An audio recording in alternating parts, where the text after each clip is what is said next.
सत्संग की बातों को सुने। 10 बजे आरती होगी। श्री सद्गुरु महाराज की जय। श्री सद्गुरु महाराज की जय।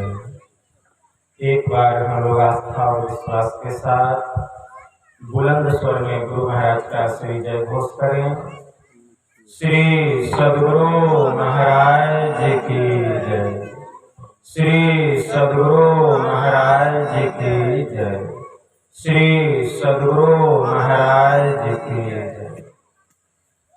नमामि अमित ज्ञान रूपं कृपालम्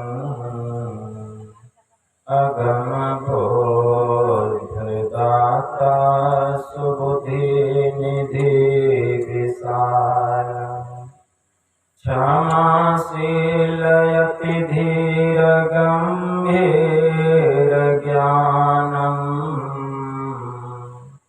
धर्मकील बृहतीर समधीर ध्यानम् जगत त्राणकारी आधारी उदारम् भगत प्राण रूपं दयागुण अपारम् नमो सतगुरुं ज्ञानदाता सुस्वामी नमामि नमामि नमामि नमामि नमामि नमामि नमामि नमामि। महाराज सद्गुरु है राजन को राजा है जिनकी कृपा से स्वर सर्व काजा भने में ही सोई परम गुरु नमामि नमामि नमामि नमामि नमामि नमामि नमामि नमामि नमामि। श्री सद्गुरु महाराज की जय। अव्यक्त रूप में परमाराध्य संत सद्गुरु महाराज के पावन कमल चरणों में बारंबार नमन। पूज्य रजनीश बाबा को भी मेरा नमन। तीर्थों को भी पावन करने वाले वंदनीय साधु समाज के श्री चरणों में कोटि सह नमन। आदरणीय सत्संग प्रेमी गुरुजनों, भक्तिमती माताओं एवं धर्मशिला बहनों, आप लोगों को सर्वविदित हो चुका है कि यह संतमत सत्संग का आयोजन हमारे आदरणीय सुरेश चौधरी जी और राहुल चौधरी जी दोनों भाइयों ने गृह प्रवेश के उपलक्ष्य में बड़े ही हर्षोल्लास के साथ घर परिवार के समस्त लोगों ने मिलजुल कर यह संत मत सत्संग का आयोजन किए। इस संत मत सत्संग के द्वारा ज्ञान योग युक्त एकमात्र ईश्वर भक्ति का संदेश दिया जाता है, उपदेश दिया जाता है। प्रत्येक प्राणी मात्र को बोध कराया जाता है कि ज्ञान क्या है, योग क्या है, भक्ति क्या है, जीव क्या है, माया क्या है, ब्रह्म क्या है। इन सभी रहस्यमय बातों का ज्ञान सत्संग के माध्यम से यह जो जीव अबोध बना हुआ है सत्संग श्रवण करते करते एक दिन वह सुबोध और परम ज्ञानी हो जाता है। अभी संत स्तुति और गुरु वंदना से पाठ का शुभारंभ हुआ। हम लोगों ने अति ही मनोयोग पूर्वक भक्ति युक्त ढंग से पाठ का श्रवण किया। तत्पश्चात श्री रामचरितमानस सार सटीक सप्तम सोपान उत्तर कांड से भी हम लोगों ने पाठ का श्रवण किया। पाठ के क्रम में हम लोग काकभुसुंडी जी महाराज और पक्षीराज गरुड़ के बीच के संवाद को श्रवण कर रहे थे। काकभुसुंडी जी महाराज पक्षीराज गरुड़ को कह रहे हैं ईश्वर भक्ति के संबंध में, जिससे इनका मोह भंग हो जाए, इनके अंदर की अज्ञानता दूर हो जाए। काकभुसुंडी जी महाराज ने कहा कि हे खगेश, मैंने तुमको अपने अनुभव की भी बात सुनाई, लेकिन अब जो ज्ञान विज्ञान ध्यान में प्रवीण हैं, ऐसे जो महापुरुष हैं, ऐसे जो भगवंत हैं, अब उनकी वाणी मैं तुमको सुनाता हूं, ध्यान से सुनो। काकभुसुंडी जी महाराज कह रहे हैं कि शिव अज सुख सनकादिक नारद, जे मुनि ब्रह्म विचार विशारद, सब कर मत खग नायक एहा, करिए राम पद पंकज नेहा, श्रुति पुराण सब ग्रंथ कहाही, रघुपति भगति बिना सुख नाही, कमठ पीठ जामहि बरु बारा, बंध्या सूत बरु काहू ही मारा, फूल ही नभ बरु बहुविधि फूला, जीवन लह सुख हरि प्रतिकूला।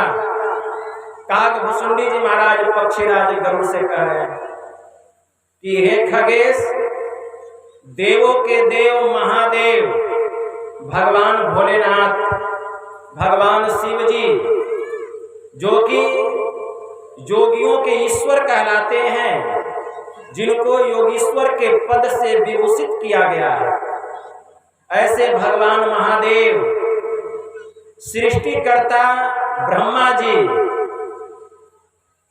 वेदव्यास जी महाराज के सुपुत्र सुखदेव मुनि, सनकादिक, सनक, सनंदन, सनातन और सनत कुमार, जो प्रजापति ब्रह्मा जी के मानस पुत्र कहलाए और देवताओं के ऋषि कहलाने का जिनको अधिकार प्राप्त हुआ, ऐसे देवर्षि नारद बाबा, और जो मुनि ज्ञान ध्यान विज्ञान में प्रवीण हैं, ऐसे महर्षियों का विचार है, मत है, क्या करिए राम पद पंकज नेहा।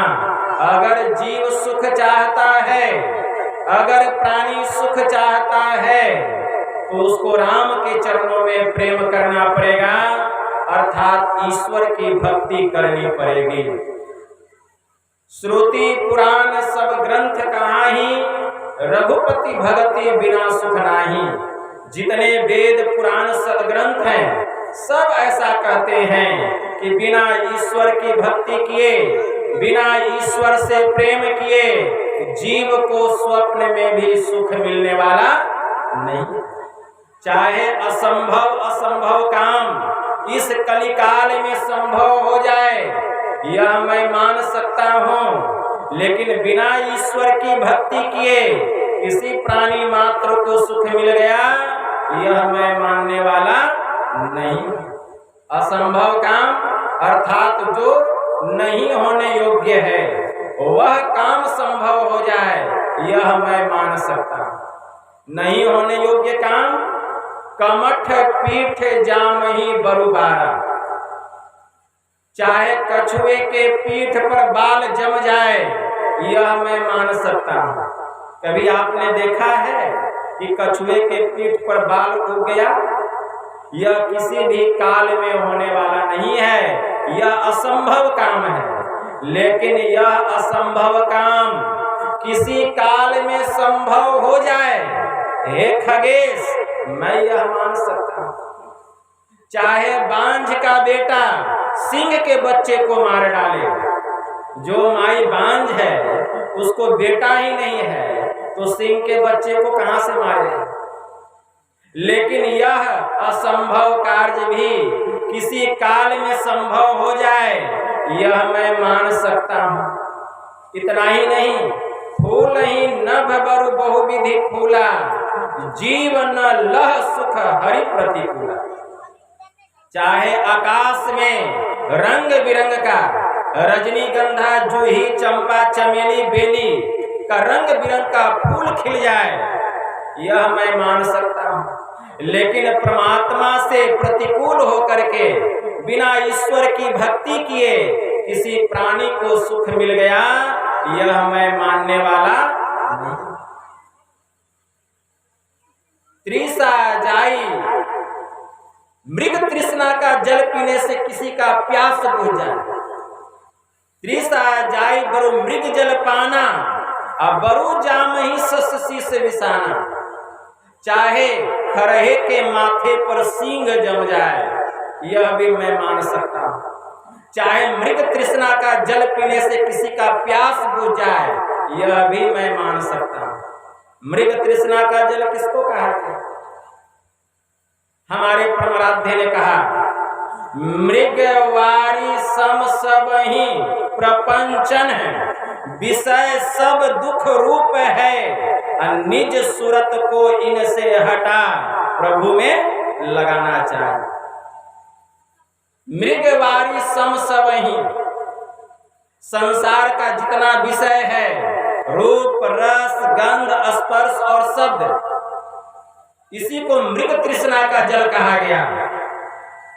कितना भी संसार का सुख मिल जाए, लेकिन यह संसार का सुख है, यह मृग तृष्णा का सुख है। आभास होता है कि इसमें बहुत सुकून है, बहुत शांति है, लेकिन क्या आज तक विषय से किसी को तृप्ति मिल गई? विषय से किसी को सुख मिल गया? विषय से शांति मिल गई? तृष्णा बुझ नहीं सकती, जो है इच्छाओं का दास। अरे सागर नदियां पी गई, फिर भी बुझी नहीं प्यास। संसार का जो सुख है यह असत्य है, मिथ्या है, इसमें किसी को सुख मिलने वाला, शांति मिलने वाला नहीं है। उसी प्रकार जैसे राजस्थान के रेगिस्तान में जब मृगा को प्यास लगती है तो सूर्य की किरण जब बालू की रेत पर पड़ती है तो दूर से देखने में आभास होता है कि आगे पानी है, लेकिन वहां पानी नहीं है। मृगा प्यास से आकुल व्याकुल होकर के अपनी प्यास बुझाने के लिए दौड़ लगाता है। जब वहां जाता है तो लगता है और आगे जल है, लेकिन वह तो मृग तृष्णा का जल है, वहां जल है ही नहीं। लेकिन मृगा को ऐसा आभास हो रहा है। उसी प्रकार संसार का सुख यह मृग तृष्णा का सुख है, आभास हो रहा है कि इसमें सुख है, लेकिन वास्तव में इसमें सुख नहीं है। मृगा दौड़ लगाता है, दौड़ते दौड़ते थक जाता है, थक के गिर जाता है, उसका दम टूट जाता है, लेकिन उसकी प्यास नहीं बुझती, उसकी प्यास नहीं बुझती। एक दिन वही दुर्दशा हमारी भी होगी अगर हम भी संसार के विषय में पागल रहेंगे। इस मृग तृष्णा के समान जो कि मिथ्या सुख है, इसके सुख में मन को लगा करके रखेंगे तो सुख तो नहीं मिलेगा, शांति नहीं मिलेगी, लेकिन हमारा राम नाम सत्य हो जाएगा। इसीलिए हमारे परमाराध्य ने कहा, इनसे हटा मृगवारी सम सब ही विषय प्रपंचन, विषय सब दुख रूप है, निज सूरत को इनसे हटा प्रभु में लगाना चाहिए। अगर सुख चाहते हो, शांति चाहते हो, तो ईश्वर के चरणों में प्रेम करना पड़ेगा, ईश्वर की भक्ति करनी पड़ेगी। तो जो बात काकभूषुंडी जी महाराज पक्षीराज गरुड़ से कह रहे हैं, वही बात हमारे प्रमराध्य महर्षि में ही परमहंस जी महाराज जी कह रहे हैं। अंधकार बरु रवि न सावे, राम विमुख न जीव सुख पावे। चाहे अंधकार सूर्य का नाश कर दे। क्या कभी आपने सुना है कि अंधकार ने सूर्य का नाश कर दिया? ऐसा कभी हमने न देखा है न सुना है। लेकिन यह जरूर सुनते नहीं देखते हैं कि जब सूर्य निकलता है तो अंधकार का नाश हो जाता है। तो जितनी असंभव बात है, जो अनहोनी बात है, वही बात काकभूषुंडी जी महाराज पक्षीराज गरुड़ को सुना रहे हैं। गरुड़ को सुना रहे हैं कि हे खगेश, कली काल आने वाला है, ऐसा हो सकता है, यह मैं मान सकता हूं। लेकिन ईश्वर की भक्ति किए बिना किसी प्राणी को सुख मिल गया, यह मैं मानने वाला नहीं। एक बार अंधकार जो है भगवान विष्णु के पास पहुंचा और अंधकार ने भगवान विष्णु से कहा कि प्रभु आप सूर्य को समझा दीजिए, उसने मुझे जीना दुभर कर दिया है। प्रभु जहां मैं रहता हूं वहां वह चला जाता है और मुझे खदेड़ करके भगा देता है। प्रभु जबकि इतिहास गवाह है कि मैंने उसका आज तक कुछ भी नहीं बिगाड़ा है, पर पता नहीं वह सूर्य किस दुश्मनी का बदला मुझसे ले रहा है। जन्म जन्म का वह मेरा दुश्मन बना हुआ है। जहां भी मैं कहीं रहता हूं वह मुझे खदेड़ कर भगा देता है। वह मेरा जीना दुभर कर दिया है, चैन का ठंडी सांस नहीं लेने देता है। तो भगवान विष्णु भी कहते अच्छा ठीक है, मैं उसको समझा दूंगा। अंधकार के जाने के बाद सूर्य देवता आते हैं। तो भगवान विष्णु कहते क्या बात है सूर्य, अरे तुमने अंधकार का जीना दुभर क्यों कर दिया है? तुम उसे चैन की ठंडी सांस क्यों नहीं लेने देते? जहां कहीं वह रहता है तुम वहां क्यों चले जाते हो? उसको खदेड़ करके क्यों भगा देते हो? तुम किस जन्म का उससे दुश्मनी का बदला ले रहे हो? सूर्य देवता यह बात सुन करके अपने सिर पर हाथ रख लेते और कहते प्रभु अगर यह बात कोई और कहा होता तो बात और होती, लेकिन प्रभु आप इस तरह की बात कर रहे हैं तो कोई बात नहीं, अभी अंधकार को सामने में बुलाइए, सामने में फैसला हो जाएगा। अंधकार को बुलाइए, सामने में फैसला हो जाएगा।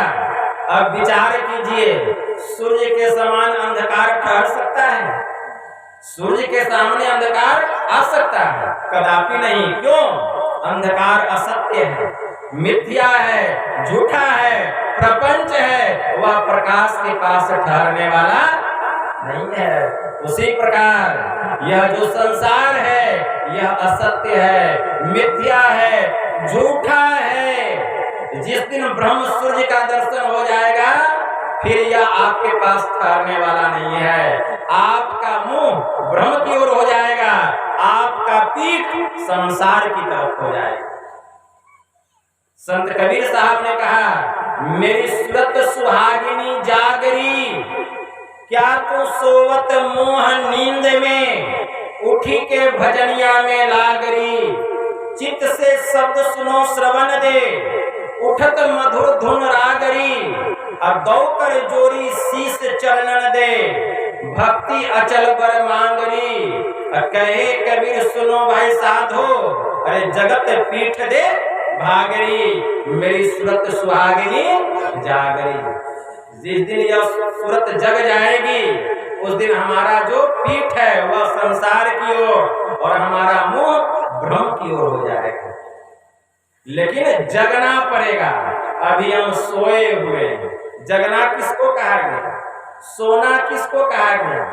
जब तक यह जीव तीन अवस्थाओं में रहता है यह सोया हुआ रहता है। तीन अवस्थाओं को पार करके जब जीव चौथी अवस्था में जाता है जिसको तुरीय अवस्था कहा गया, तब यह जीव जगता है। ब्रह्मोपनिषद में एक मंत्र आया, जाग्रते स्वप्ने तथा जीवो गच्छत्या गच्छते पुनः नेत्र अस्थम जागृत्रम विद्या कंठे स्वप्नम समाविशेत सुसुप्तम हृदय अस्थम तु तुर्य मूर्धनि संस्थितम। अर्थात जागृतावस्था में जीवात्मा का वासा शिव नेत्र में होता है, स्वप्न में कंठ में और सुसुप्ति में हृदय में। ये तीन अवस्थाओं में जीव निरंतर आता है और जाता है। लेकिन एक अवस्था और है जिसको तुरीय अवस्था कहा गया, और तुरीय अवस्था में जीवात्मा का वासा मस्तक में होता है। तो जिस दिन तीन अवस्थाओं को पार करके हम चौथी अवस्था में चले जाएंगे, यह जीव जग जाएगा, तब ज्ञान होगा, तब हम अंधकार से प्रकाश मंडल में जाएंगे। गोस्वामी जी ने मानस में लिखा, मोह निशा सब सो निहारा, देखिए स्वप्न अनेक प्रकारा, यही जग जामिनी जागही जोगी, परमार्थी प्रपंच वियोगी, जानिए तब ही जीव जब जागा, जब सब विषय विलास विरागा। जिस दिन यह जीव जग जाएगा, तीन अवस्थाओं को पार करके चौथी अवस्था में चला जाएगा, सभी प्रकार के विषयों से मन में प्रबल वैराग्य हो जाएगा। अभी कहाँ वैराग्य होगा, उस समय वैराग्य हो। इसीलिए अपने को जगाना पड़ेगा। इसके लिए क्या करना पड़ेगा? इसी के लिए भक्ति। वास्तव में भक्ति किसको कहा गया? जिस क्रिया विशेष विधि के द्वारा जीवात्मा के ऊपर जो त्रैमायिक आवरण है, इस त्रैमायिक आवरण से जीव को छुटकारा मिल जाए और यह जीवात्मा परमात्मा में जाकर के प्रतिष्ठित हो जाए, उसी क्रिया विशेष विधि को परमात्मा की भक्ति कहा गया। इसको खूब याद रखिए। वह क्रिया विशेष विधि क्या है? तो हमारे प्रमराध्य ने सिद्धांत में कहा, मायाबद्ध जीव आवागमन के चक्र में पड़ा रहता है। इस प्रकार रहना जीव के सब दुखों का कारण है और इससे छुटकारा पाने के लिए सर्वेश्वर की भक्ति ही एकमात्र उपाय है। इसके लिए क्रिया विशेष विधि क्या है? सर्वेश्वर की भक्ति करके उसको पाने के लिए क्रिया विशेष विधि है। हमारे प्रमराध्य ने कहा, उसी क्रिया विशेष विधि को परमात्मा की भक्ति कहा गया। वह क्रिया विशेष विधि है मानस जप, मानस ध्यान, दृष्टि साधन अर्थात स्मृत शब्द योग द्वारा सर्वेश्वर की भक्ति करके अंधकार, प्रकाश और शब्द के प्राकृतिक तीनों पर्दों से पार जाना और सर्वेश्वर से एकता का ज्ञान प्राप्त करके मोक्ष पा लेने का मनुष्य मात्र अधिकारी है। यही परमात्मा की सर्वश्रेष्ठ भक्ति। अर्थात मानस जप करना पड़ेगा, मानस ध्यान करना पड़ेगा, दृष्टि साधना करनी पड़ेगी और नदानुसंधान की साधना करनी पड़ेगी। यही क्रिया विशेष विधि है। मानस जप और मानस ध्यान यह मोटी उपासना है, यह स्थूल उपासना है। इसलिए पहले इस उपासना को करना बहुत जरूरी है, क्योंकि जब तक बालक मोटे मोटे अक्षरों को लिखना सीख नहीं लेता, तब तक उसे महीन अक्षर का ज्ञान नहीं होता है। इसीलिए वेद में मंत्र आया है, ओम इंजानः प्रथमं मनस्तत्वाय सविता धियम अग्निर्ज्योतिर्निच्चाय पृथिव्या अध्याव्रत। इस मंत्र के द्वारा वेद भगवान उपदेश करते हैं कि हे मनुष्यों, अगर तुम उस जगत प्रसव करता, सृष्टि करता, सर्वेश्वर का, परमेश्वर का तत्व ज्ञान प्राप्त करना चाहते हो तो सबसे पहले बुद्धि योग करो, फिर मानस योग करो तथा अग्नि की ज्योतियों को एक करके योग की दृढ़ भूमि पर अपने आप को अच्छी प्रकार धारण करो। तो सबसे पहले बुद्धि योग, अर्थात सत्संग करो, सत्संग करो। परम संत बाबा देवी साहब ने कहा सत्संग बाहरी उसको कहते हैं जिसमें आंतरिक भेद का, आंतरिक रहस्य का संत सदगुरु उपदेश करते हैं। सत्संग आंतरिक उसे कहते हैं जिसमें जीव ब्रह्म, पार ब्रह्म, कुल अनाम के रहस्य का पता चलता है। यह सत्संग बाहरी इसीलिए है जिसमें कि आंतरिक रहस्य का खुलासा हो सके, इसलिए यह बाहरी सत्संग है। परम संत बाबा देवी साहब ने कहा साधु और संतों का आम उपदेश यह है कि इस आंख से जो कुछ दिखाई देता है कुल के कुल मायावी और नाशवान है। इसके बाद एक ऐसी जगह है जो कि न कभी पैदा हुई थी, जिसका न कभी नाश होता है, वही सत्य है। जो वहां जाता है ख्याल में आता है कि यह कुछ है जरूर, लेकिन इसका न तो कोई रंग है न रूप है, लेकिन ख्याल में आता है। इसीलिए संतों ने इसको नाम का अधिकारी माना और इसी को कहा ब्रह्म, इसी को कहा परमात्मा, इसी को कहा परमेश्वर, और उसी परमेश्वर के अंश हम जीवात्मा हैं। इस आत्मा को उस परमात्मा में मिला देना यही आंतरिक सत्संग है।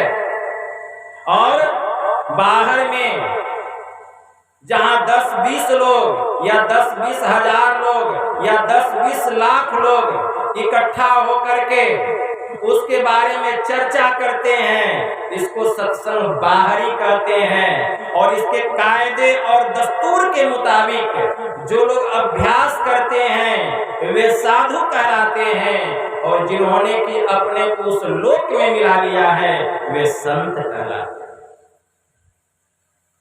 परम संत बाबा देवी साहब ने कहा साधु और संतों का आम उपदेश वे सूर्य की चाल की तरह, रवि की चाल की तरह अख्तियार करते हैं और सुरत अर्थात ख्याल से ध्यान करने का उपदेश करते हैं, जिसे चाहे बैठ कर करो या लेट कर करो। उन्हें न तो किसी भी प्रकार के मत और मतांतर की बूझी होती है। वैदिक धर्मी, मुसलमान या ईसाई कुछ भी बने रहो, लेकिन इस दुनिया में अभ्यास किए बिना एक दिन भी मत रहो। परम संत बाबा देवी साहब ने कहा जो एक समय का ध्यान छोड़ता है वह 40 दिन के ध्यान से नीचे गिर जाता है। इसीलिए एक समय का भोजन छूट जाए कोई बात नहीं, लेकिन याद रहे एक समय का ध्यान अभ्यास नहीं छूटना चाहिए, ये नित्य नियमित रूप से करना चाहिए। इसीलिए सबसे पहले बुद्धि योग अर्थात सत्संग करो, तब मानस योग करो अर्थात मानस जप और मानस ध्यान करो। मानस जप करना पड़ेगा और मानस ध्यान करना पड़ेगा। मानस जप में एक नाम का जप करना पड़ेगा, मानस ध्यान में मंत्र संबंधी रूप का ध्यान करना पड़ेगा। जिस इष्ट के नाम का हम जप कर रहे हैं उसी इष्ट के रूप का ध्यान करना पड़ेगा। यह मानस जप और मानस ध्यान, लेकिन हमारा मानस जप और मानस ध्यान जब तक ठीक नहीं होगा, सूक्ष्म साधना करने की योग्यता हमें नहीं आएगी। जिसको बिंदु ध्यान कहा गया, जिसको अग्नि की ज्योतियों को एक करना कहा गया, अग्नि की ज्योतियों को एक करके योग की दृढ़ भूमि पर अपने आप को अच्छी प्रकार धारण करो। अग्नि की ज्योति किसको कहा गया? हमारी आंख से जो दृष्टि की धार निकल रही है उसी को अग्नि की ज्योति कहा गया। हमारी आंख से जो दृष्टि की धार निकल रही है इसी को अग्नि की ज्योति कहा गया। बाहर में कोई कितना भी देख ले, यह अग्नि की ज्योति एक होने वाली नहीं है। इसके लिए क्रिया उलटनी पड़ेगी, अर्थात दोनों चक्षु को बंद करना पड़ेगा, दोनों आंखों को बंद करना पड़ेगा। जापान में बौद्ध धर्म के बहुत अनुयायी हैं, वे एक टेबल के ऊपर एक चमकीली वस्तु को रख देते हैं या कैंडल को, मोमबत्ती को जला देते हैं और गौर से दोनों आंखों से उसके लौ को देखते हैं। कितना भी वह आंख खोलकर देख ले, दृष्टि की धार एक होने वाली नहीं है। इसके लिए आंखों को बंद करना पड़ेगा और आंख को बंद करके कहाँ ध्यान लगाना पड़ेगा? दोनों आंख और नासिका का जो मिलन स्थान है, ठीक उसके सामने नासाग्र में। नासाग्र का मतलब नाक का नोक नहीं, नासाग्र का मतलब दोनों आंख और नासिका का जो मिलन स्थान है, जहां हमारी माताएं और बहनें बिंदी लगाती है, ठीक उसके सामने। कितना सामने? ये पते की बात है। जो भजन भेद लिए हैं उनको पता है कि कितना सामने हमें ध्यान लगाना है। गुरु निर्दिष्ट स्थान पर, गुरु इंगित स्थान पर ख्याल से, सिमटी हुई निगाह से देखना है। जितना हमारी दृष्टि का सिमटाव होगा उतना हमारा मन का सिमटाव होगा, जितना हमारा मन का सिमटाव होगा उतना हमारी दृष्टि का सिमटाव होगा और उतना ही अंधकार का सिमटाव होगा। यह जो पर्वत के समान, पहाड़ के समान अंधकार है, यह अंधकार सिमट करके एक तिल बिंदु के समान हो जाएगा। क्यों? आपकी दृष्टि सिमट गई, आपकी दृष्टि सिमट गई। जैसे सुई के छेद में अगर डोरा पिरोना हो तो दृष्टि को कितना समेट लेते हैं। अगर हमारी दृष्टि फैली हुई रहती है तो सुई के छेद में डोरा घुसने वाला नहीं है, तो दृष्टि को समेट लेते हैं। तो संसार पर से दृष्टि सिमट गई और सुई के छिद्र पर जाकर के टिक गई। और दृष्टि को ही नहीं, डोरा को भी समेटते हैं, डोरा को भी समेटते हैं। जो डोरा सुई के छेद में घुसेगा उस डोरा को भी समेटते हैं और सिमटी हुई निगाह से देखते हैं, तब वह डोरा सुई के छिद्र में घुसता है। मैं जान गया कि मेरा समय खत्म हो गया। अब मैं खुद अपनी वाणी को यहीं विराम कर देता हूँ। विशेष कम सुनिए और विशेष समझिए। यही थोड़ा सा आप लोगों की सेवा में कहा, क्योंकि चंदा कही थी कि बाबा आपको प्रवचन पूरा करना है, तो हम कहते हैं ठीक है कर देंगे। तो खैर समय का अभाव है, रात्रि भी ज्यादा हो गई है, संत मत का भी कुछ नियम है। बोलिए प्रेम से श्री सद्गुरु महाराज की जय।